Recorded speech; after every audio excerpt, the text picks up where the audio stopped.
Bonsoir à tous, bienvenue dans votre JTM en direct sur KTV. Nous sommes le jeudi 24 janvier et à la une de cette édition, plus d'une centaine d'enseignants se sont réunis ce matin devant le vice-rectorat. Ils ont répondu à l'appel à la grève lancé par l'intersyndicale du second degré. Les organisations qui la composent demandent le retrait de nombreuses réformes, à l'instar de celles des lycées, du baccalauréat ou encore de Parcoursup. Des réformes qui, selon l'intersyndicale, ne feront qu'accroître les inégalités et la sélection entre les élèves. Le gel des salaires est lui aussi pointé du doigt, particularité locale, le problème de contractualisation massive auquel est confronté le territoire. Marion Tellier.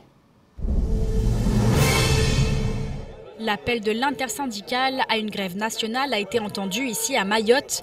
Les enseignants et syndicats se sont réunis ce matin devant le vice-rectorat pour protester contre les réformes du gouvernement concernant l'éducation nationale. En ligne de mire, Parcoursup, réforme du lycée, gel des salaires. Les manifestants dénoncent un manque de considération pour la profession de la part du gouvernement.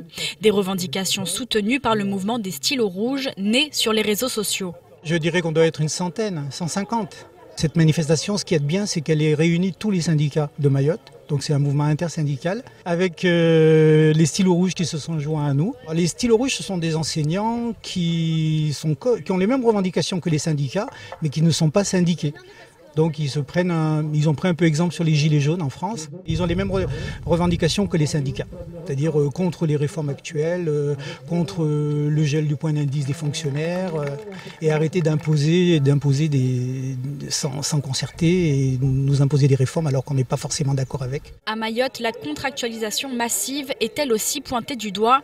Améliorer le système pour attirer les enseignants titulaires doit à leur sens devenir l'une des priorités du ministère de l'Éducation et du vice-rectorat. Sur les contractuels, en éducation physique, en 6 ans, nous sommes passés de 12 contractuels à 95 contractuels. Et on continue d'embaucher des contractuels en éducation physique. Donc là, c'est dans notre secteur, on voit l'évolution. Donc la précarisation de la profession est inadmissible.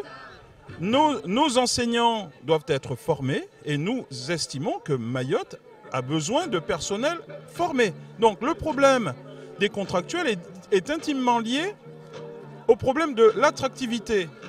C'est ça la question. On fait venir des contractuels en leur offrant une prime de 5 mois de salaire et dans le même temps, on refuse une indemnité aux néo-titulaires, donc aux nouveaux collègues, parce qu'on leur refuse l'indemnité de suggestion géographique. Donc c'est un grand paradoxe et ça conduit à payer davantage des enseignants précaires que des titulaires. La rue n'est depuis quelques mois plus le seul espace de contestation de ces enseignants. Ces mobilisations investissent désormais le net avec les hashtags « Pas de vague »,« Je suis enseignant »,« Stop mépris » ou encore la naissance du mouvement des stylos rouges. Autant de vecteurs d'expression par le biais desquels les insatisfaits des politiques de l'éducation nationale souhaitent enfin se faire entendre. Éducation toujours avec ce mouvement de protestation qui a eu lieu ce matin à l'école élémentaire de Passamenti-Stade. Depuis le début de la semaine, les enseignants exercent leur droit de retrait pour alerter face aux conditions d'accueil au sein de l'établissement. Principale source de crainte, le réseau électrique devenu déficient et dangereux. Ce matin, les parents d'élèves ont décidé de se joindre aux enseignants en fermant l'établissement à l'aide d'une chaîne. Il faut dire que la mairie a envoyé un courrier pour assurer que des travaux seraient réalisés à la fin de l'année scolaire. Une réponse jugée insatisfaisante par rapport à l'urgence de la situation. Patrick Millan et Daniel Nderagakoura. Ce sont des scènes devenues coutumières à Mayotte. Des parents d'élèves devant une école protestant contre les conditions d'accueil de leurs enfants. Ce matin à Passamenti-Stade, la colère est liée au réseau électrique devenu dangereux. Si on est là, c'est par rapport à la sécurité de l'école. Ouais. Il faut savoir que cette école, ça fait plusieurs années qu'il y a des problèmes électriques. Et ça n'a jamais été traité. Ou c'est traité à moitié, mais pas profondément. Donc aujourd'hui, les instituts, ils ont fait leur droit de retrait. La mairie a envoyé un courrier disant que les travaux seront faits, on va dire, dans 1 an, parce que c'est la fin de l'année. Ce qui est quand même un délai assez long pour la sécurité des élèves. Donc nous, parents d'élèves, on a décidé de faire un blocage pour montrer notre mécontentement par rapport à la sécurité de nos enfants. Ce manque de sécurité a contraint plusieurs parents à se rendre sur place pour exiger des conditions dignes d'accueillir des enfants déjà privés d'école depuis plusieurs jours. Très inquiète parce qu'on ne peut pas partir au travail tranquillement, on a peur que nos enfants se fassent électrocuter ou même un risque d'incendie parce que l'électricité avec la pluie, il y a un fort risque d'incendie. Donc aujourd'hui on est là, on n'est pas parti au travail parce que ça fait déjà plusieurs jours que nos enfants ne sont pas partis à l'école parce qu'il n'y a pas les conditions requises pour les accueillir à l'école. La lettre de la mairie faisant état de travaux dans les prochains mois a eu le don de jeter de l'huile sur le feu, d'autant que les problèmes dans cette école ne date pas d'hier. Cette histoire est élevée depuis 2007, ce n'est pas une histoire nouveau. Depuis l'ex-directeur qui était là, qu'on a réclamé pendant des années, qu'on a fait des sièges. Le vice-rectorat il était venu juste en place, on a tout montré. On a même fait un livre concernant l'état de cet établissement. Ce livre-là, il est là, il existe. On a commencé par le sanitaire, aujourd'hui on est sur l'électricité. Du coup, ce n'est pas une assurance. Face à la situation, un représentant de la mairie est allé à la rencontre des parents. Il a promis une accélération du planning de travaux afin que l'école Passamenti-Stade soit un lieu d'apprentissage et non de crainte permanente. Politique, dans votre 19h, Mayotte accueille actuellement Joëlle Melin, députée européenne du Rassemblement national. Cette dernière n'en est pas à sa première venue sur un territoire qualifié de coup de cœur. Si elle est candidate aux élections européennes, elle assure ne pas être à Mayotte en campagne. L'objet de sa visite tient dans le statut de Mayotte, devenue 9e région ultra-périphérique de l'Union européenne. Même si selon elle, les problèmes de l'île doivent être réglés par la France, à commencer par le conflit diplomatique vieux de 40 ans avec l'Union des Comores. Écoutons sa réaction lors de la matinale de Kwesi. Évidemment, ça n'a pas de sens cette affaire-là. Il faut une politique à l'égard des Comores qui ont choisi leur indépendance il y a maintenant de plusieurs dizaines d'années, arriver à avoir une politique ferme et une politique de coopération internationale de qualité. Pas des petites choses qui se font par petits bouts, où on se fâche régulièrement, au total on bloque les discussions. Je sais que M. Le Drian a eu plusieurs contacts et qu'il y en a à Paris, vous en avez parlé tout à l'heure, mais il faut taper sur la table. Et nous avons des moyens de pouvoir parler très sérieusement, ne serait-ce que par l'intermédiaire de possibilités bancaires, de parler directement aux Comores et de leur faire comprendre qu'ils sont quand même tenus de surveiller et de gérer leur population. S'ils ne savent pas donner à leur population ce qu'elle attend, à savoir des soins de qualité, la possibilité d'avoir des salaires qui tiennent le coup, d'utiliser des hôpitaux tout neufs dont on apprend qu'ensuite ils ont été vidés non seulement du personnel non payé, mais aussi du matériel neuf qui a disparu, on se dit que quand même cet État ne se donne pas les moyens lui-même d'avancer pour sa population. Tout cela doit s'arrêter. Épidémie de rougeole, contournement de Dzoumogné ou encore saisie de tomates dans le centre de l'île, voilà ce qu'il faut retenir du reste de l'actualité locale. Place aux brèves de Leslie Vimenet. Le Centre européen de prévention et de contrôle des maladies vient de publier son rapport épidémiologique sur la rougeole en Europe. De grandes épidémies avec des décès sont en cours dans des pays qui avaient précédemment éliminé ou interrompu la transmission endémique. Depuis le début de l'épidémie en 2017, des cas de rougeole ont été notifiés de 88 foyers épidémiques, y compris de cas récemment confirmés à Mayotte. Ces cas présentent un risque de propagation de l'infection dans l'île en raison d'une couverture vaccinale insuffisante. Pour rappel, la rougeole est une maladie très contagieuse et reste une cause importante de décès chez les jeunes enfants dans le monde. Le virus est transmis par contact direct et par l'air, infectant les muqueuses puis se propage à tout l'organisme. Une protection proche de 100% est obtenue après 2 doses d'un vaccin trivalent rougeole, oreillon, rubéole. En France, la vaccination est désormais obligatoire pour tout nourrisson né depuis le 1er janvier 2018. L'ARS incite donc la population à vérifier son statut vaccinal et consulter son médecin en cas de signe évocateur du virus. Le village de Dzoumogné accueille la route nationale 1. Face à l'augmentation du trafic, des perturbations ont lieu chaque jour à hauteur du carrefour avec la voie de dessert du centre-ville. La ravine de Dzoumogné est franchie par le pont Bailey, qui possède une seule voie de circulation et est limitée aux véhicules de moins de 26 tonnes. Un projet de déviation de cette route a été lancé en 2015. Il vise le développement économique par davantage de fluidité et l'amélioration de la sécurité des usagers et des piétons au sein du village. Le projet vise aussi à déclasser la RN1 afin de redonner à cette route sa fonction de desserte locale.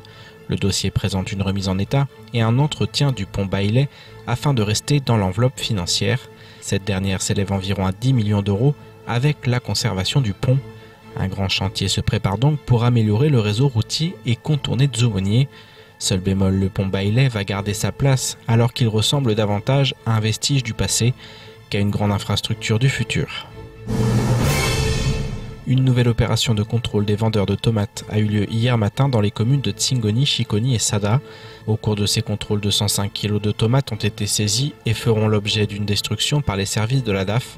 Des amendes pour défaut de traçabilité seront également dressées à l'encontre de certains vendeurs. Plusieurs situations de travail dissimulées ont par ailleurs été relevées. Elles feront l'objet de poursuites. Le CODAF rappelle une nouvelle fois que toute personne physique ou morale qui propose des tomates à la vente doit pouvoir justifier immédiatement de leur origine et provenance. À défaut, une mesure administrative de retrait du marché et de destruction sera mise en œuvre. Les contrôles des vendeurs de tomates vont se poursuivre dans les prochains jours sur l'ensemble du territoire. On poursuit cette édition avec cette réunion qui a eu lieu ce matin à la préfecture du département. Elle a réuni le préfet, le président du conseil départemental, des syndicats, les femmes leaders ainsi que des représentants de la SMART. Objectif, permettre aux manutentionnaires de conserver les emplois de ces 138 salariés. Pour ce faire, plusieurs pistes de travail ont été évoquées. Un technicien devrait ainsi être envoyé au port prochainement pour faire le point sur le respect de la législation portuaire. Par ailleurs, les autorités souhaitent convaincre les transporteurs de travailler avec le manutentionnaire historique, aujourd'hui en redressement judiciaire. Un sujet signé Patrick Millan et Leslie Vumenet.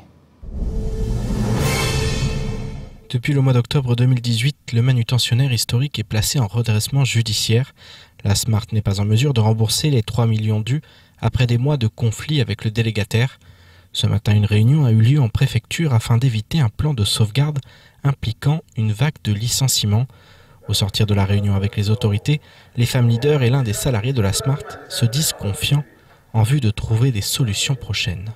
On va trouver une solution avec le préfet et le président du département. Je pense que c'est déjà de rentrer dans les règles par rapport à ce qui se passe au niveau du port, au niveau de la concurrence déloyale, quoi. Donc si on s'y attache là-dessus et que le port travaille dans les règles, je pense que tout le monde aura son gagne-pain. Depuis l'installation de Manuport à Longoni, la SMART a vu son champ d'intervention se réduire considérablement. Pire, en 2018, les autorisations d'occupation du territoire n'ont pas été délivrées par le délégataire, avec qui le conflit dure depuis 2013, date de délivrance de la TSP à Mayotte Channel Gateway. Aujourd'hui, le préfet souhaite que la situation s'apaise et que chacun trouve sa place à Longoni.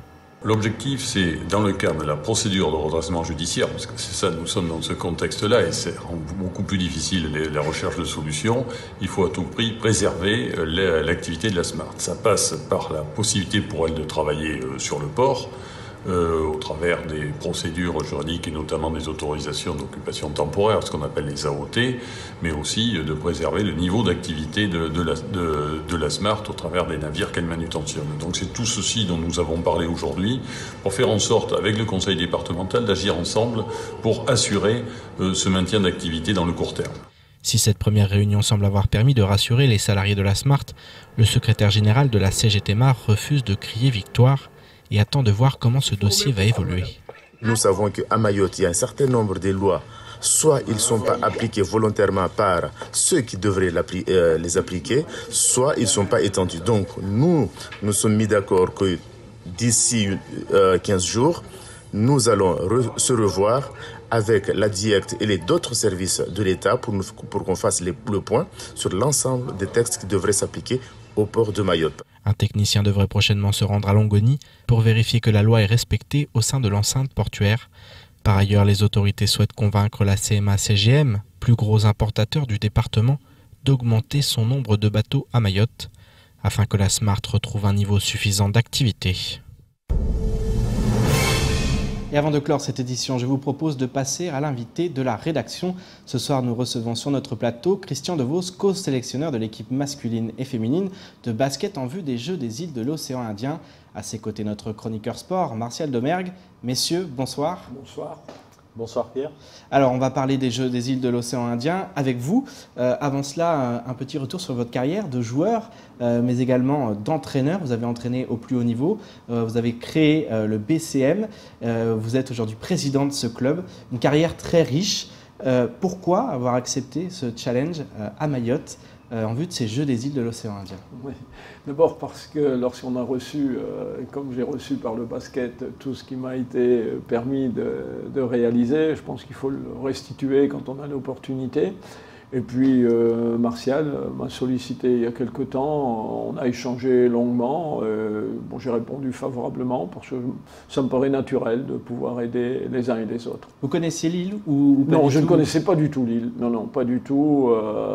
Voilà, c'est une première. J'ai eu la chance de voyager pas mal dans d'autres secteurs, dans d'autres pays, mais ici, je suis pas venu. C'est la première fois et je découvre. Et vos impressions Oh bah avec beaucoup d'intérêt, je crois que c'est tout à fait exceptionnel ce que je rencontre par rapport au Grand Nord de la France, mais surtout aussi l'accueil sympathique, les gens ouverts, l'activité constante, les gens voyagent, bougent, se déplacent, voilà, ils sont souvent à pied, même s'il y a des embouteillages en voiture, mais pour le moment c'est agréable. Martial, vous êtes en charge de ces deux sélections, masculine et féminine. Pourquoi avoir sollicité justement Christian Devos? Qu'est-ce qui vous a plu chez lui? Pourquoi cette démarche? Alors, avant d'arriver jusqu'à Christian Devos, le projet c'était d'avoir un professionnel, enfin quelqu'un de haut niveau du basket. Et au départ, je n'osais pas espérer avoir toutes les qualités qu'il a et les expériences, puisque moi je cherchais juste un professionnel, un entraîneur professionnel. Et il se trouve que lui, il était joueur professionnel, il était entraîneur professionnel et maintenant président même du BCM. Et vous savez, cette dernière fonction, même s'il est là pour la sélection, pour la partie vraiment technique, le terrain, son rôle de président, ça va bien nous servir aussi parce qu'il y a la partie préparation en amont. Avant d'aller sur le terrain, il y a toute une préparation derrière. C'est ça qui manquait aux sélections, c'était ça, c'était l'expérience du professionnalisme, quelque part, c'était ça vraiment qu'il fallait là, à ce moment-là, pour justement prétendre viser haut au niveau des Jeux des îles? Alors je pense que c'est pas, oui, c'est ce qui manque, mais c'est pas uniquement à Mayotte, mais à tous les amateurs.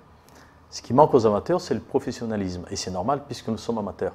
Mais si on a l'opportunité de travailler avec des professionnels, ben, un bon amateur, il peut aussi devenir peut-être des professionnels. Et si les professionnels ils ont besoin des pros, alors les amateurs encore plus.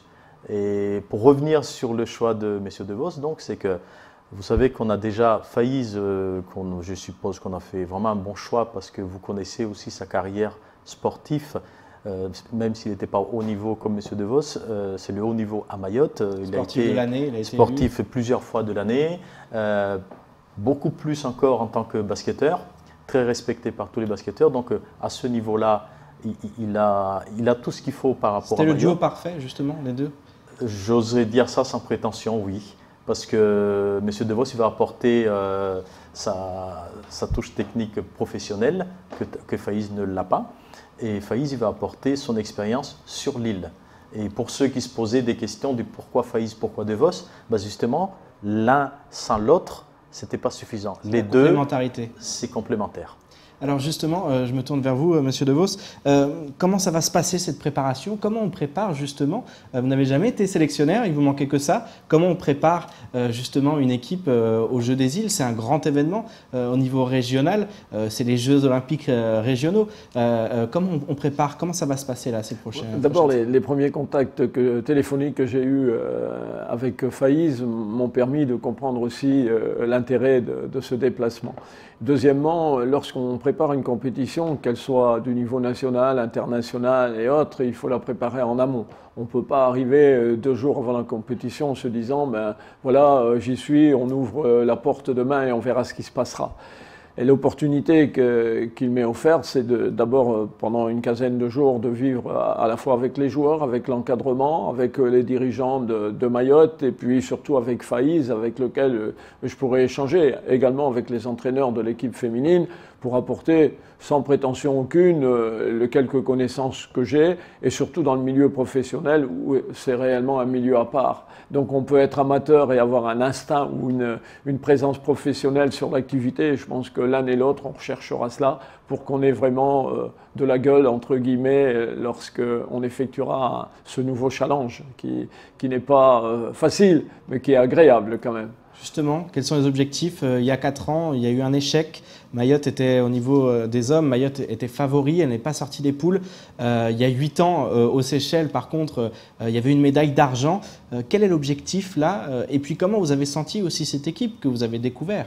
Oui, alors d'abord, j'ai rencontré tout à l'heure le président de la Ligue régionale et l'objectif c'est de terminer le plus haut possible avec bien entendu en parallèle les garçons et les filles parce que quand on est président, je suis moi-même président d'une société sportive. Bon, on cherche toujours à se fixer des objectifs. Donc, les objectifs qui ont été fixés par l'ensemble, c'est de terminer sur le podium parce que justement, il y a eu un peu cette déception dernièrement. Alors, c'est un beau challenge.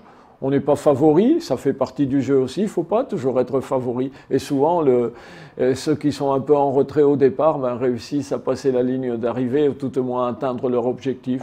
Je pense qu'ensemble, on pourra tout faire pour y arriver. C'est déjà le premier challenge. Et sur le niveau que vous avez pu voir, vous avez découvert cette équipe? C'est un niveau, je ne peux pas comparer ce que je vis régulièrement parce que c'est le niveau européen, mais d'un autre côté, le niveau qui existe ici, il y a des joueurs de talent, il y a des joueuses que je connais moins, les joueurs. Je n'ai pas cette prétention-là, mais j'ai eu la chance parce que Martial m'a envoyé de la documentation et j'ai eu la chance de les voir. Donc je sais qu'il y a des joueurs de qualité. Après, au travers de tout cela, il faut quand même essayer de faire une équipe et à l'intérieur de cette équipe, avoir l'osmose que l'on puisse ensemble réaliser pour aboutir.